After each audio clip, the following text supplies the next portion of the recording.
ओम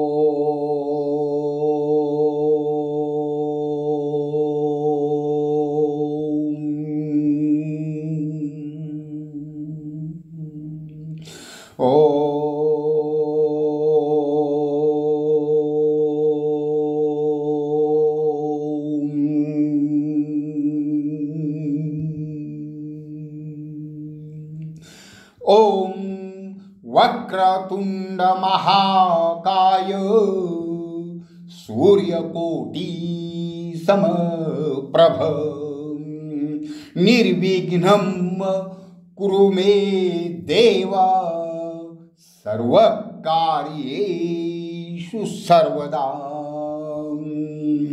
गुरुर्ब्रह्मा गुरुर्विष्णु गुरुर्देवो महेश्वरः गुरु साक्षात् परब्रह्म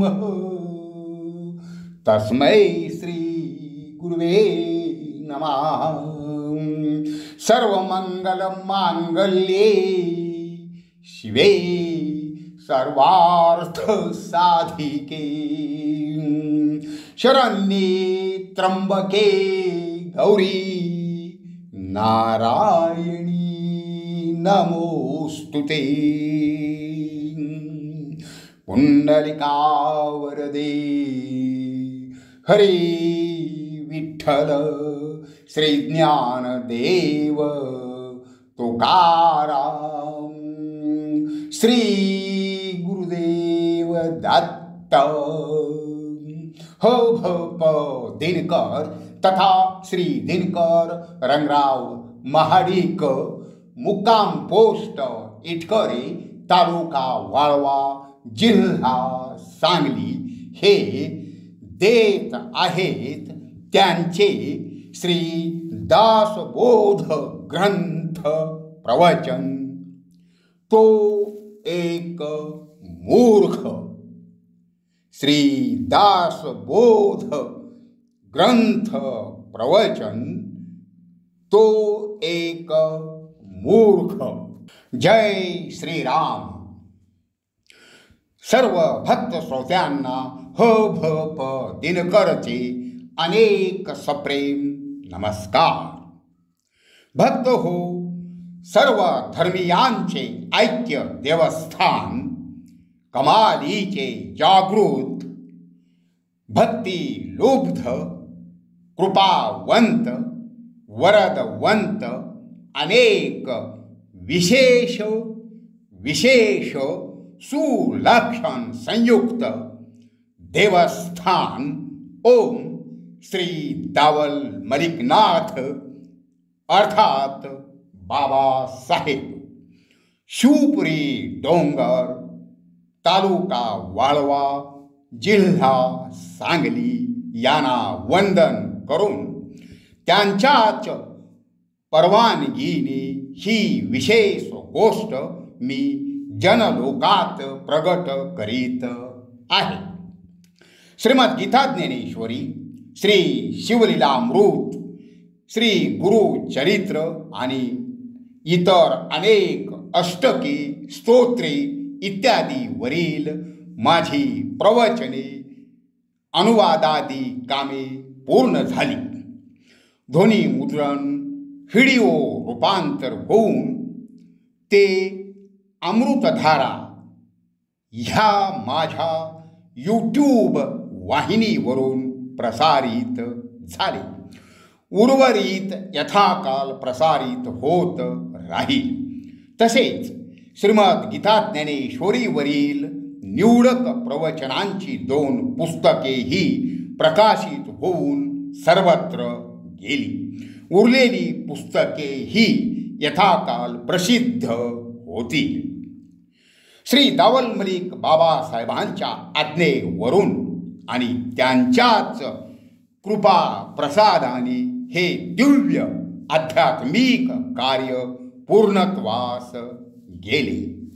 आता थांबावे, अखंड भक्तिरत राहावे, उर्वरित जीवन व्यतीत करावे असा विचार चालू होता. अशातच एक दिवस श्री दावल मलिकनाथांच्या दर्शनार्थ शिवपुरीस दावल मलिकनाथ डोंगर शिखरावर गेलो. यथोपचारी पूजा केली. ध्यानस्थ बसलो असता श्री दावल मलिक बाबांचा नवाच आदेश मला प्राप्त झाला. संत श्रेष्ठ समर्थ श्री रामदास स्वामी यांच्या श्री दासबोध या ग्रंथावर प्रवचने दे. हाच तो आदेश होय. आदेश विस्मयकारी होता. त्याला कारणही तसेच होते. समर्थ रामदास स्वामी त्यांचा श्री दासबोध ग्रंथ श्री दावल मलिक बाबा साहेब यांच्या संदर्भातील पहिला धक्का मला 1997 साली बसला होता. त्यामध्ये मला समर्थ रामदास स्वामींचाही साक्षात्कार मिळाला होता. ती विस्मयकारी घटना मी योग आल्यास पुन्हा केव्हा तरी सांगेन, कारण ती फार मोठी आहे. त्या घटनेशी श्री दावल मलिक बाबांचा सध्याचा आदेश जोडलेला आहे. तो थोडासा विपरीत आहे, म्हणून मला तो आश्चर्यकारक वाटला. असो, सद्गुरू श्री दावल मलिकनाथ कृपावंत देवराया यांच्या आदेशावरून समर्थ रामदास स्वामींच्या श्री दासबोध या प्रख्यात ग्रंथाकडे मी आता वळत आहे. श्री दासबोध ग्रंथ श्रेष्ठ आहे. दिव्य भारतीय अध्यात्म परंपरेला साजेसा आहे. बोधप्रद आहे. त्याची रचनात्मक वैशिष्ट्ये थक्क करणारी आहे. श्री दासबोध ग्रंथाची आकलन झालेली अनेक वैशिष्ट्ये सांगायची म्हटले तर किमान 3 प्रवचने द्यावी लागतील. प्रतिपाद्य विषय बाजूलाच राहील. समर्थ रामदास स्वामींनी त्रिप्रचितीच्या आध्यात्मिक ज्ञानाचा जो बोध दासबोधात केला आहे तो अप्रतिम आहे. आज आपण समर्थांच्या दासबोधातील दशक 2 समास पहिला पाहणार आहोत. तसे दासबोधातील एका ओवीवर एक प्रवचन देता येईल, परंतु असे केल्यास समर्थांनी केलेला बहुतांश उपदेश हा कथन करायचेच राहून जाईल. म्हणून एका समासावर एक प्रवचन देऊन एकाच प्रवचनात संपूर्ण समासाचा मतितार्थ आणण्याचे प्रयोजन आहे. तर प्रस्तुत सेवेसाठी घेतलेल्या 2ऱ्या दशकातील पहिला समास मूर्ख लक्षण नावाचा आहे. या समासात समर्थांनी मूर्खांची थोडीफार लक्षणे सांगितली आहेत. थोडीफार असे म्हणण्याचे कारण की या मूर्ख लक्षणांची संख्या प्रचंड आहे. त्यांना व्यक्ती परत्वे अनेक कंगोरे आहेत. जगात मूर्खांची वानवा नसून शहाण्यांचीच कमतरता आहे. मूर्खांनी मूर्ख लक्षणांचा त्याग करावा, म्हणजेच ज्याच्यात जे मूर्ख लक्षण ज्याचे त्यासच आढळून येईल ते त्याचे त्यानेच त्यागावे यासाठीच समर्थांनी मूर्ख लक्षणे सांगितली आहेत। या ओवीत समर्थ म्हणतात, वंदुनी सद्गुरु चरण करुणी रघुनाथ स्मरण, त्यागार्थ मूर्ख लक्षण बोली जेल।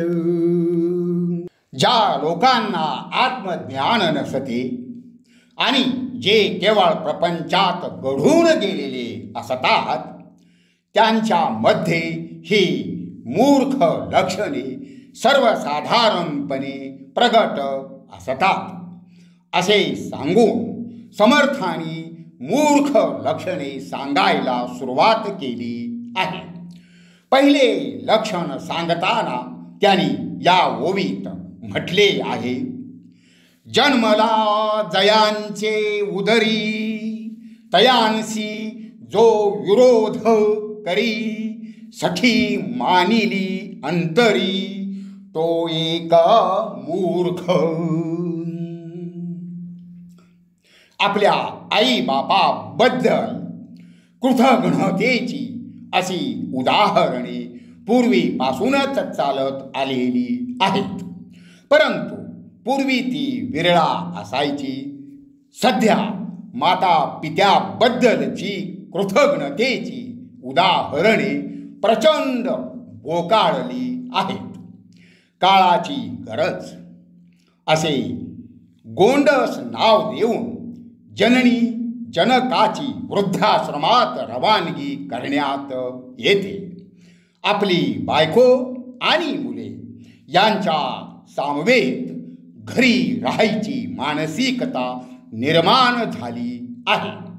आपली बायको हेच सार सर्वस्व मानून स्वर्गीय सुख उपभोग घेण्याची प्रवृत्ती फोफावली आहे। श्रीमद ज्ञानेश्वरीच्या 13व्या अध्यायात अज्ञान लक्षणे सांगताना माऊली श्री ज्ञानेश्वर महाराज म्हणतात, तैसा दान पुण्ये खाची गोत्र कुटुंबा वंची, परिगार भरी स्त्रियेची उनी हो नेदी, पूजिती दैवते जोगवी गुरु ते बोले झकवी, माय बापा दावी निदारपण, स्त्रियेच्या तरी विखी भोगू संपत्ती अनेकी, आणि वस्तू निकी जे जे देखे। अशा लोकांना श्री ज्ञानेश्वर माऊलींनी अज्ञानी म्हटले आहे, तर समर्थांनी त्यांनाच मूर्ख म्हटले आहे। अशा मूर्खाचे आणखी एक लक्षण सांगताना समर्थ म्हणतात, सांडुनी सर्व ही गोत्र स्त्री अधेन जीवित, सांगे अंतरीची मात तो एक मूर्ख। एवढेच नव्हे तर जो परस्त्रीवर डोळा ठेवतो, तिच्यावर प्रेम करतो, आपल्या सासूरवाडीत जाऊन मुक्काम ठोकतो, त्याचीही गणना समर्थांनी मूर्खात केली आहे। तसेच कुलशील न बघता जो कोणत्याही मुलीशी लग्न करतो त्याचीही मूर्ख म्हणून बोळवण करण्यात आली आहे। लग्नानंतर 2 दिवस सासरी राहून अंगावरल्या दागिन्यासह पोबारात केलेल्या वधूची उदाहरणे सध्या वाचायला मिळत आहेतच। फसवणुकीच्या तक्रारी अशा मूर्ख ठरलेल्या लोकांकडून पोलीस स्टेशनला दाखल होत आहेत, हे आपणही जाणताच। समर्थ पुढे म्हणतात, आपल्यापेक्षा श्रेष्ठ असणाऱ्या व्यक्तीबरोबर गर्व धरून त्याच्या बरोबरीचेच आपण आहोत असे समजून जो वागतो तोही मूर्ख होय. मूर्खाचे लक्षण सांगून झाल्यावर प्रत्येक ओवीच्या शेवटी समर्थानी तो एक मूर्ख असे म्हटले आहे. वाचनाच्या म्हणजे चालीवर मोठ्याने वाचनाच्या ओघात ते अतिशय उत्कृष्ट वाटते. आता येथे आपण मूर्ख लक्षणे पाहताना तसे प्रत्येक वेळी पुनरावृत्ती न करता लक्षणे पाहणार आहोत. त्याच बरोबर काही खास ओव्यांही अधूनमधून उद्धृत करणार आहोत. ही लक्षणे ज्याच्यात असतात तो एक मूर्ख असतो. एखाद्या ठिकाणी सत्ता गाजवण्याची आपली क्षमता नसतानाही जो आपली सत्ता गाजवतो, क्षेत्र कोणतेही असो, सामर्थ्याविन सत्ता गाजवायला गेला असता तो उताना पडतो. एखाद्या अतीव शरीरधारी प्रख्यात बाजीगर पैलवानाला एखाद्या मर्तुकड्याने आव्हान दिले असता त्याची स्थिती काय होईल याची कल्पना करा. स्वतःची स्तुती स्वतःच करणारा, घरी दारिद्र्य भोगीत असताना जो आपल्या वाड वडिलांची कीर्ती सांगून बडाया मारतो तो, जो विनाकारण हसतो, वैचारिक काही सांगितले असता मानत नाही, जो अनेकांशी वैर धरून असतो तो, आपल्यांना दूर सारून परक्यांशी सख्य करणारा, रात्रीच्या वेळी उणे दुणे काढणारा तो, जागणाऱ्या लोकात झोपणारा, दुसऱ्याच्या घरी चापून जेवणारा तो एक मूर्ख होय.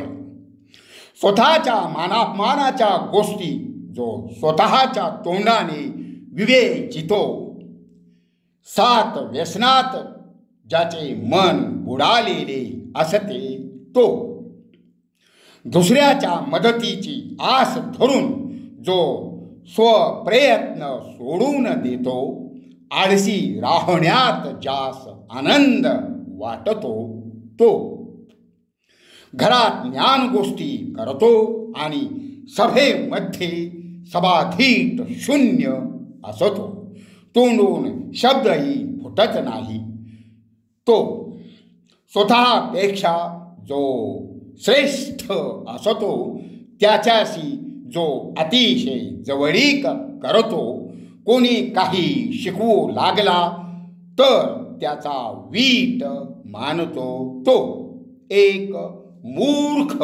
समजावा. जो ऐकत नाही त्याला शिकवण्याचा प्रयत्न करणारा, वडीलधाऱ्यांसमोर आपले शहाणपण मिरवणारा, सज्जनांना एखाद्या भानगडीत गुंतविणारा तो एक मूर्ख होय. एक विलक्षण मूर्ख लक्षण समर्थानी या ओवीत सांगितले आहे. एकाएकी एक सरा, दाला विषयी नीलाजरा, मर्यादा सांडून सैरा, वर्ते तो एक मूर्ख. अशा मूर्खास चपलांचा प्रसाद मिळतो. कायद्याच्या कचाट्यात अडकून सक्त मजुरीची शिक्षा भोगतो. सैरा म्हणजे अमर्याद वर्तन करणाऱ्यांची हीच गती होय.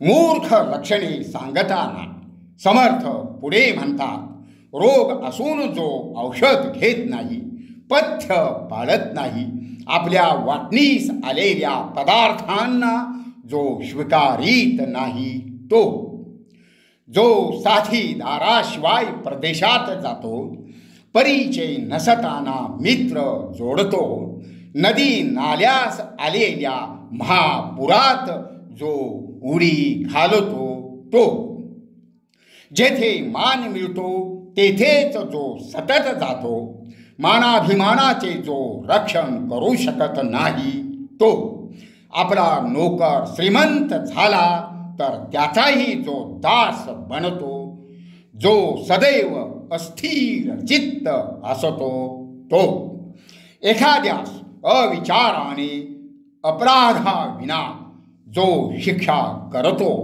थोड्यासाठी जो कंजूषपणा करतो, वडील माणसे आणि देव यांची जो उपेक्षा करतो तो, एखाद्या ठिकाणी आपली ताकद नसताना जो उपाय योजना करतो तो, ज्याच्या मुखी शिवराळ आणि अश्लील भाषा असते, घरच्यांच्यावर दात ओठ खातो आणि भैरेच्यांच्या बरोबर मात्र नरमाईने वागतो, असा अज्ञानी आणि मूर्ख असतो. जो नीच वृत्तीच्या लोकांशी मैत्री करतो, परस्त्रीशी संबंध ठेवतो, वाटेने जाता जाताच जो खात राहतो, परोपकार करण्याचे ज्याच्या गावीही नसते तो, आपल्यावर उपकार करणाऱ्यांची परतफेड जो अपकाराने करतो तो. या खास ओवीत समर्थ म्हणतात, तपीळ खादाड आळसी खुश्चीळ कुटील मानसी, धरिष्ट नाही जयापासी तो एक मूर्ख.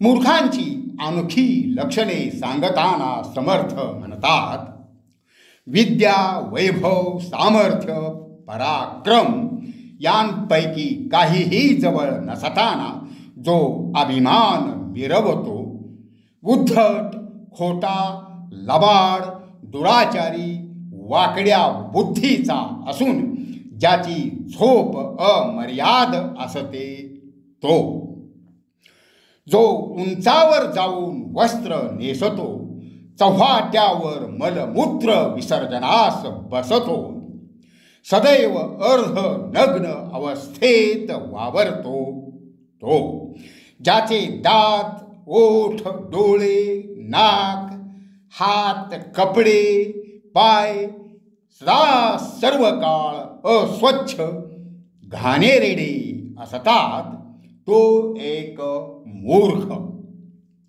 वैधृती आणि व्यतिपात अशा कुमुहूर्तावर प्रवासास निघून जो दुसऱ्यास अपशकुन करतो, अपमान झाला असता दुर्बुद्धीने जो आत्महत्या करतो, आपल्या जीवलगास जो दुःख देतो, सुखाचा शब्दही बोलत नाही, नीच माणसास मात्र वंदन करतो तो, स्वतःचा सांभाळ परोपरीने करतो, शरणागतास लाथाडतो, आपली संपत्ती चिरकाल राहील अशी खात्री बाळगतो तो एक मूर्ख असतो.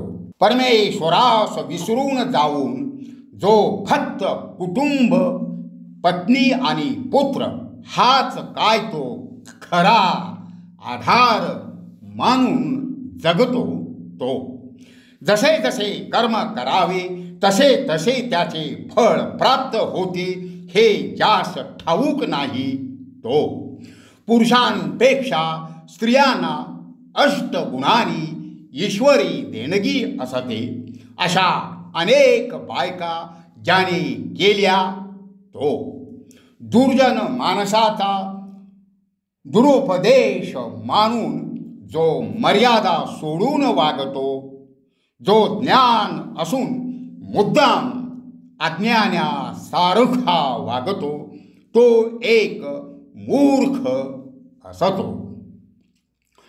मूर्ख लक्षणाच्या या 2 ओव्यात समर्थानी कसा कळस केला आहे तो पहा.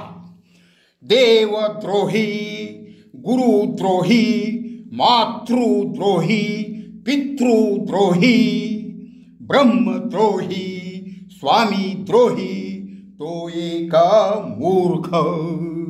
परपिडेचे मानी सुख, परसंतोषाचे मानी दुःख, गेले वस्तूचा करे शोक तो एक मूर्ख.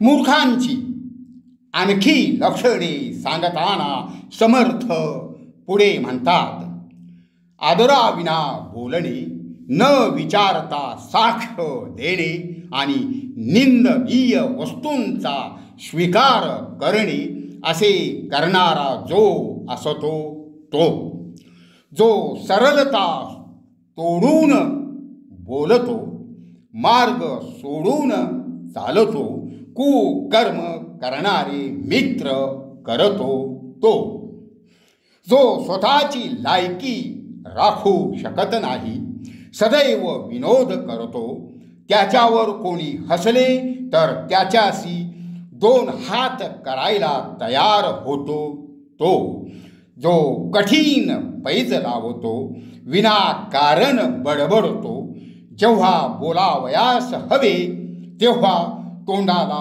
कुलूप लावतो तो, चांगली वस्त्रे वा उत्तम विद्या नसताना जो उंच आसनावर जाऊन बसतो, ज्याचा नातेवाईकावर प्रचंड विश्वास असतो, चोरास ओळख सांगतो, पाहिलेली वस्तू मागतो, रागाने स्वतःचेच नुकसान करून घेतो तो एक मूर्ख असतो.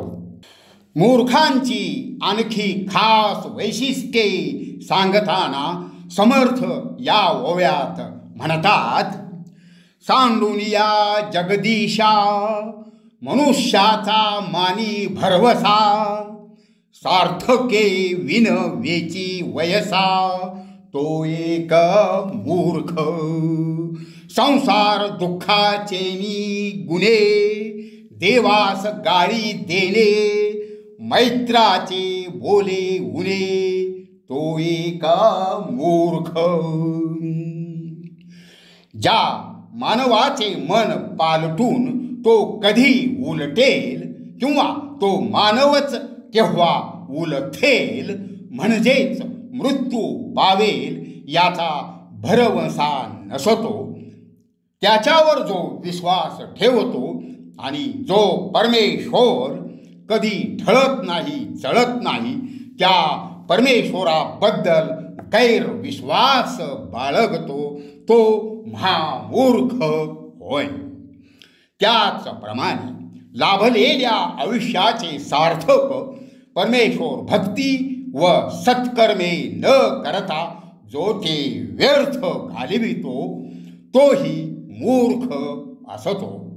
मूलतः दुःखमयच असलेल्या संसारातील दुःखांमुळे जो देवाला शिवीगाळ करतो आणि आपल्या मित्राचे दोष जो जगात उघड बोलतो तो एक मूर्ख होय. वास्तविक पाहता स्वकर्मानेच संसार दुःखांची निर्मिती होत असते, याची त्यास जाणीव नसते. सुख आले की ते माझ्यामुळे आणि दुःख मात्र देवामुळे अशी धारणा राखणारा तो मूर्ख होय.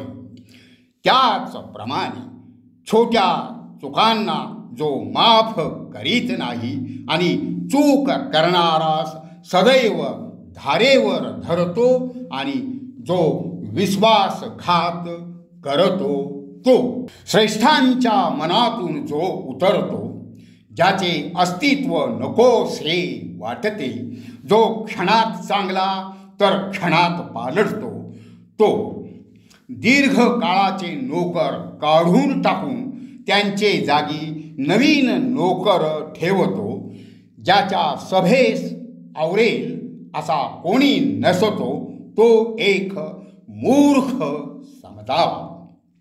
आजच्या काळात अतिशय बोधप्रद ठरेल असे मूर्खाचे लक्षण या ओवीत प्रगटले आहे. अनीतीरे द्रव्य जोडी, धर्म नीती न्याय सोडी, संगतीचे मनुष्य तोडी, तो एक मूर्ख. आजच्या समाजातील असे मूर्ख सुधारतील काय? समर्थ आणखी मूर्ख लक्षणे सांगतात. घरात सुस्वरूप धर्मपत्नी असताना जो परक्या स्त्रीचा संग करतो आणि दुसऱ्याचे उष्टे खातो, आपला पैसा दुसऱ्याजवळ ठेवून लोकांच्या पैशांची हाव धरतो, नको त्या नीचांसी देण्या घेण्याचे व्यवहार करतो, घरी आलेल्या पाहुण्यांना मदत करीत नाही, जो कुकर्मे करणाऱ्या लोकांच्या वस्तीत राहतो आणि जो सदैव चिंतित असतो. दोन माणसे काही गुप्त बातचीत करीत असतील तेथे जाऊन बसतो आणि दोन्ही हातांनी डोके खाजवितो, पाण्यामध्ये चूळ भरून टाकतो, पायांनी पाय खाजवितो. जो नीच लोकांची सेवा करतो तो मूर्ख असतो. बायको आणि मुलांचे जो फाजील लाड करतो, भूताच्या नजीक बसतो, कोणत्याही प्रकारची शिस्त न पाळता जो कुत्रे पाळतो, जो परस्त्रीशी भांडण करतो आणि मुक्या प्राण्यांना शस्त्राने मारतो, तो एक मूर्ख असतो. जो मूर्खांबरोबर मैत्री करतो, कोणाचे भांडण लागले असता ते सोडवण्यासाठी प्रयत्न न करता जो मजा पाहत राहतो, जो जे खरे असेल ते सोडून खोटे सहन करतो, लक्ष्मी आल्यावर म्हणजे श्रीमंत झाल्यावर जो मागील माणसांची ओळख विसरतो, देवस्थानी आणि पुरोहितांवर सत्ता गाजवितो, आपले काम होईपर्यंत जो नम्रतेने वागतो, नंतर त्याचे कार्य करीत नाही, जो अक्षरे वगळून वा पदरची घालून वाचन करतो, जो पुस्तकांची जोपासना करीत नाही, आपल्या संग्रहातील पुस्तके जो स्वतः कधीही वाचत नाही, ती दुसऱ्यासही वाचावयास न देता बांधून ठेवतो, तो एक मूर्ख असतो. दान दिल्याने ज्ञान वाढते. त्या ज्ञानाचे भांडार असलेली पुस्तके दुसऱ्यास दान केल्याने तो गरजू ती पुस्तके वाचील आणि ज्ञान संपन्न होऊन दुसऱ्यासही ज्ञानदान करील. अशी पुस्तके दुसऱ्यास न देणारा तो मूर्ख नव्हे तर काय. या दुसऱ्या दशकातील पहिल्या समासाचा समारोप करीत असताना समर्थांनी 3 सुंदर ओव्यात म्हटले आहे. ऐशी हे मूर्ख लक्षणे, श्रवणे चातुर्य बाणे, चित्त देऊन या शहाणे, ऐकती सदा. लक्षणे अपार असती, परी काही एक यथामती, त्यागार्थ बोलिले श्रोती, क्षमा केले पाहिजे. उत्तम लक्षणे घ्यावी, मूर्ख लक्षणे त्यागावी, पुढील समासी आघवी निरोपिली. ही मूर्ख लक्षणे कशासाठी ऐकायची असा प्रश्न जर मनात उठला तर त्याचे उत्तर समर्थांनी देऊन ठेवले आहे. ती ऐकल्याने अंगी चतुरता बाणते, म्हणून शहाणे चित्त देऊन ऐकतात. या मूर्ख लक्षणांचा त्याग करून उत्तम लक्षणांचा स्वीकार करावा असा उपदेशही समर्थ करतात. मूर्ख लक्षणे अपार आहेत. त्यातील काही त्यागासाठी उघड सांगितल्याने श्रोत्यांनी क्षमा केली पाहिजे, अशी अपेक्षाही समर्थांनी व्यक्त केली आहे. जय श्रीराम. पुंडलिका वरदे हरी विठ्ठल. श्री ज्ञानदेव तुकाराम. श्री गुरुदेव दत्त. ओम तत्सत. ओम तत्सत. ओम तत्सत.